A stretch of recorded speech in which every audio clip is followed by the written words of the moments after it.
Hey guys, Alex Williamson here. I want to talk to you guys about stones. Stones, chemistry, fish, biology, plants, and reactions going on in your tank. Now, I know with aquascaping and the ADA type things, everyone's seeing Wonderstone and Dragonstone and, Keystone and, let's see, what kind of stones am I missing here? I guess the Ryuoh or the Unzan and the Manten and the Koke or Koke or Koke.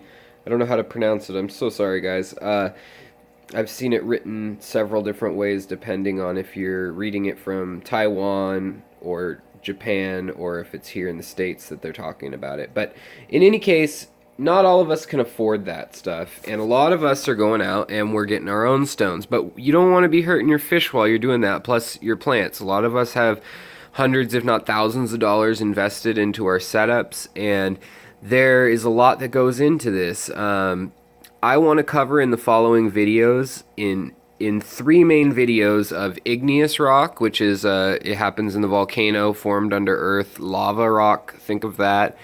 And then metamorphic, which is either rock that has been laid down, sand that has been compressed, lava rock that has been compressed, minerals that are mixed in, and then we'll also cover sedimentary rocks, which are just sand and just mud and actually shells from fish or from crustaceans and bivalves and clams and things, which form at the bottom of the oceans. And I'm going to let you know which of these you can use, which of them you can't.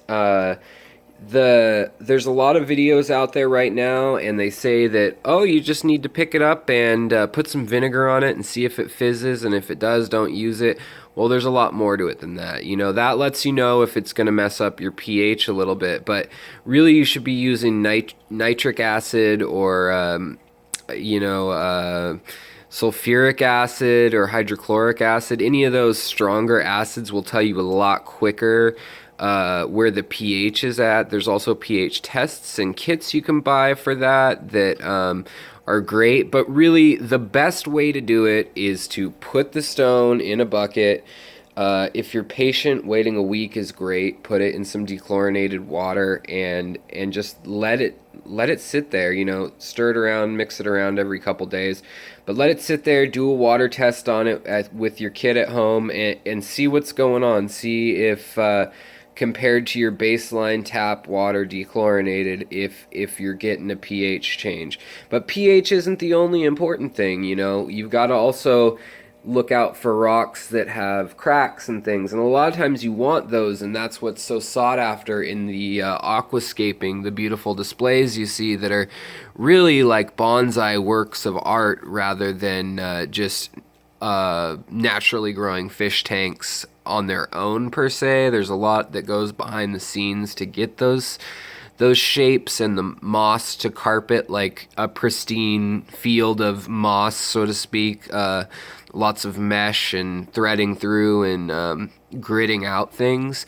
So a lot of the rocks you're going to get, like this one here, you want those cracks and things so that you can plant your botanical elements into that.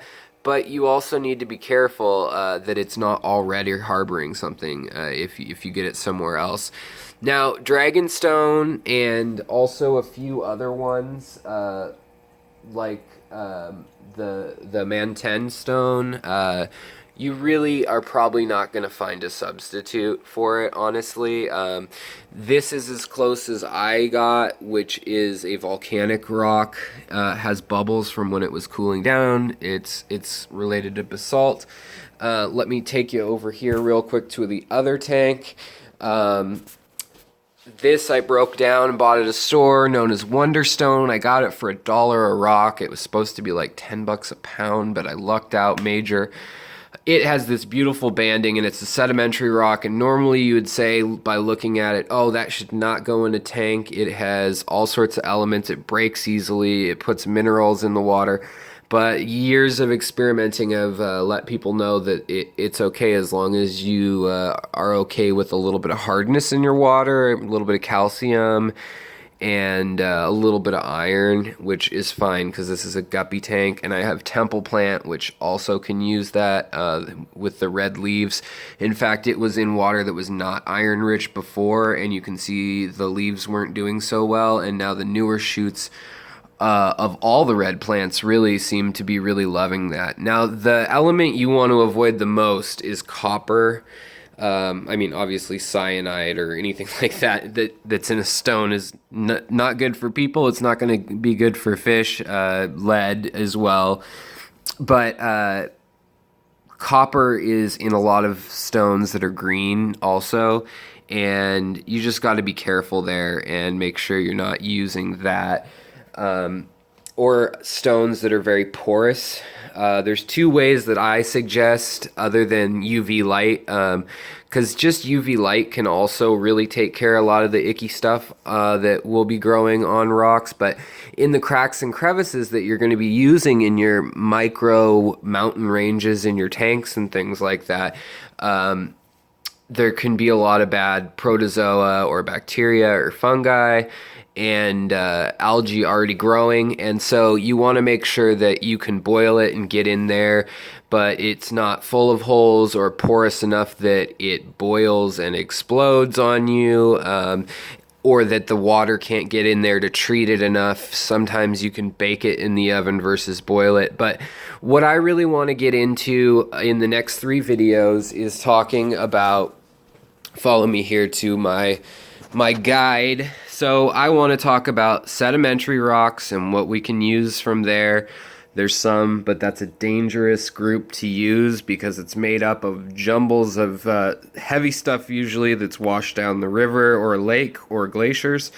Igneous rock, usually safe. That's things like granite, quartz, slate, dolerite. Jade is a great one. That's actually kind of a metamorphic, but chert, that's a sedimentary rock, but it's also kind of metamorphic. It's actually made out of the shells of, and the chitin and the calcium and iodine that's in shellfish shells from the bottom of the ocean after millions of years of pressure. Jasper's another one, and petrified wood that sometimes people say online that they're safe. Other times they are not fully mineralized, or they've been mineralized again in their lifespans, and they can have things like calcite or lead or just things you don't want in your fish tank. So we're going to talk about all of that, and we're going to talk about what rocks mimic other rocks. If you have questions, drop me a line. If you have great ideas on substitutes or sources, that's also awesome. If you can't find the certain rocks you need in your neighborhood or in your area, I would suggest going to a gravel and landscaping, gravel, sand, dirt wholesaler. A lot of times they have samples, and literally the sample is enough for a fish tank for most people of the different types of stone that they carry. Same with like a stone masonry working place. So check that out if you can't find stone in your local area, but I would be willing to bet I can point you to a stone in every single part of this country. The Appalachian region's a little tough with the limestone caves and things and how that affects the pH, but the little tips are: get a stronger acid or reagent test than just vinegar if you're going to just be throwing rocks in. Put your rock in a bucket for a minimum of 3 days. Test the water and the pH. You're not going to probably have the testing equipment to know iron and things like that, so we'll talk about in future videos which ones to avoid. And know, sadly, that you're not going to get around dragonstone and a couple other stones that the ADA uses, like the Ryuoh and the Manten. which look like mini cliffs. You can get granite and other things that look like that. You can take a Dremel. We'll talk about that and placing the grain of things, as well as roughing up the surface of things, and lots of little tricks like that. But you know, the crevices for those really high-end things, there's a reason why they're expensive. They're sourced. It's not a reason that's reasonable that they're that expensive. And I would suggest going online or supporting your local rock shop or aquarium shop if you're looking for that. Seattle has a lot of great resources, but I know a lot of y'all don't. So I'm just setting up this series with this. I hope that was a brief overview of kind of the shtick about rocks in your fish tank and why you don't want them in there if they have bad elements to them, and how some rocks are actually great for your fish. They can harden the water, they can change your pH for you. So keep that in mind. Thanks for tuning in. Stay tuned. Drop me a line if you have any questions about what to use, or if you have any ideas. I'd love to hear it. And I will talk to you guys later. I hope you have a great weekend and keep on swimming. Night, guys.